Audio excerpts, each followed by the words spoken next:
L'étude qui pour moi est une étude de référence, c'est une étude qui a été faite en Australie, qui est dirigée par une personne qui s'appelle Pat Deviney. Le livre s'appelle Le mythe du consommateur éthique, enfin, le titre en anglais. Et il y a deux informations qui sont assez passionnantes. La première, c'est que vous avez plutôt intérêt dans votre communication marketing à être le plus précis et saillant possible. C'est-à-dire, si vous vous présentez comme étant le produit ou l'entreprise la plus responsable, etc., voilà, c'est rien. Par contre, si vous dites juste que ce produit il a été recyclé dans telle ou telle condition, ou voilà, des choses très précises, là la crédibilité est supplémentaire. C'est-à-dire que plus on peut visualiser l'effet de votre argument, plus il a une chance d'être crédible. Et le deuxième qui pour moi était une forte surprise, c'est qu'il y a une standardisation internationale sur l'argument environnemental, RSE. C'est-à-dire qu'on donne, alors ça s'est fait dans une trentaine de pays, tout type de pays confondus, et on leur demande de classer les raisons pour lesquelles ils achèteraient un produit CSR. Et assez étonnamment, c'est à peu près le même classement qu'on obtient en Inde, au Japon, aux États-Unis, au Canada, en Allemagne, etc. Donc il y a clairement des choses qui apparaissent plus importantes, des choses qui apparaissent beaucoup moins importantes. Il y a un milieu un peu magma central dans lequel là, il y a plus de discussions, mais il y a quand même cette homogénéisation qu'on commence à observer à l'échelle internationale. Ce que je vous propose, si vous êtes d'accord, c'est, je pense que vous avez encore d'autres questions par rapport à l'ensemble des choses qui ont été faites, présentées cet après-midi. Je vous proposerais plutôt de discuter. Il y a un cocktail qui se fait maintenant. Donc, si vous avez des questions, allez voir les intervenants présents et puis posez-leur les questions, une coupe à la main.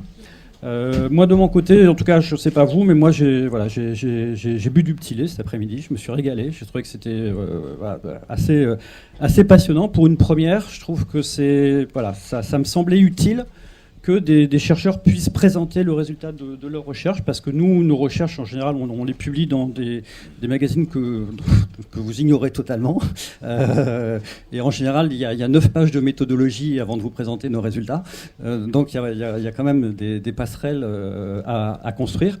Je pense que sur une thématique comme la RSE, c'est vrai que, je pense que c'est Jean-Luc Letouzé, le président de Communication Entreprise, qui le disait, c'est une mine d'or. C'est-à-dire qu'il y a vraiment, par rapport à ce qu'on peut entendre, pour moi, la communication RSE, elle souffre d'avoir trop été vampirisée par les sociétés de sondage, et qu'on a pris un peu trop pour habitude de dire, voilà, les Français pensent que, les consommateurs attendent que. Je pense qu'il faut vraiment prendre des distances, et que le fait d'aller voir un peu dans des laboratoires de recherche, des études expérimentales qui peuvent être faites, voir un peu le type de résultat, parfois on a des choses un peu différentes. Je pense à une étude qui a été faite justement sur les attributs de la RSE. La RSE pour vous, c'est quoi? Alors là aussi, c'est pas du questionnaire, c'est du trade-off, de l'arbitrage, du challenge, etc. Et on s'aperçoit que le premier attribut pour les consommateurs, c'est l'honnêteté. Une entreprise RSE, c'est une entreprise honnête. Et honnête, ça veut dire honnête dans son prix, dans sa qualité, par rapport à son personnel. Voilà, mais en tout cas, c'est le premier argument, le premier élément qui domine.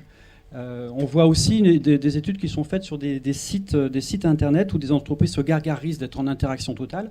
Et c'est en fait dans les rubriques RSE qu'il est le moins possible d'entrer en interaction avec quelqu'un à l'intérieur de l'entreprise. Vous avez quasiment que du téléchargement. Alors que si vous allez sur la rubrique finance, là vous pouvez poser toutes les questions, vous avez quelqu'un qui répond immédiatement. Donc là aussi, ça peut donner un doute sur la crédibilité de la démarche réelle environnementale, le sens du dialogue.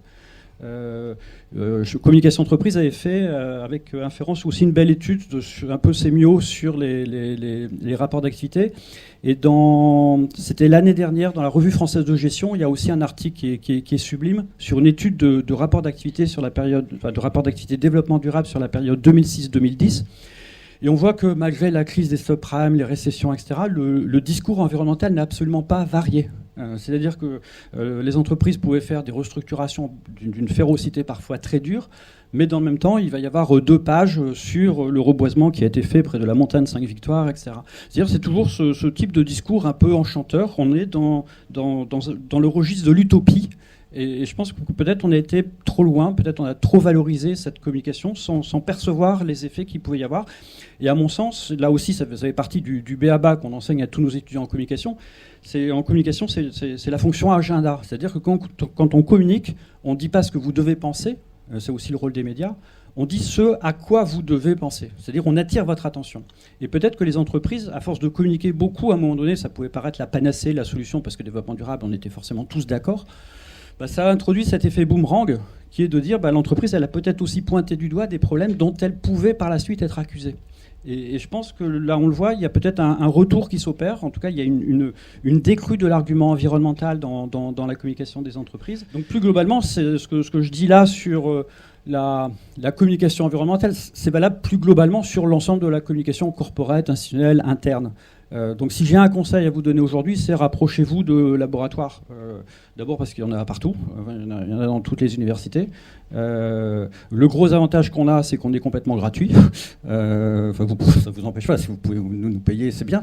Mais c'est-à-dire que nos publications sont gratuites, tout ce qu'on fait, les laboratoires sont ouverts. Donc renseignez-vous, Communication Entreprise a fait un bon recensement sur une trentaine de laboratoires en France et en Belgique, avec à chaque fois les thèmes de recherche, l'adresse, etc. Donc voyez aussi près de chez vous quels sont les universitaires, les chercheurs avec qui vous pouvez travailler.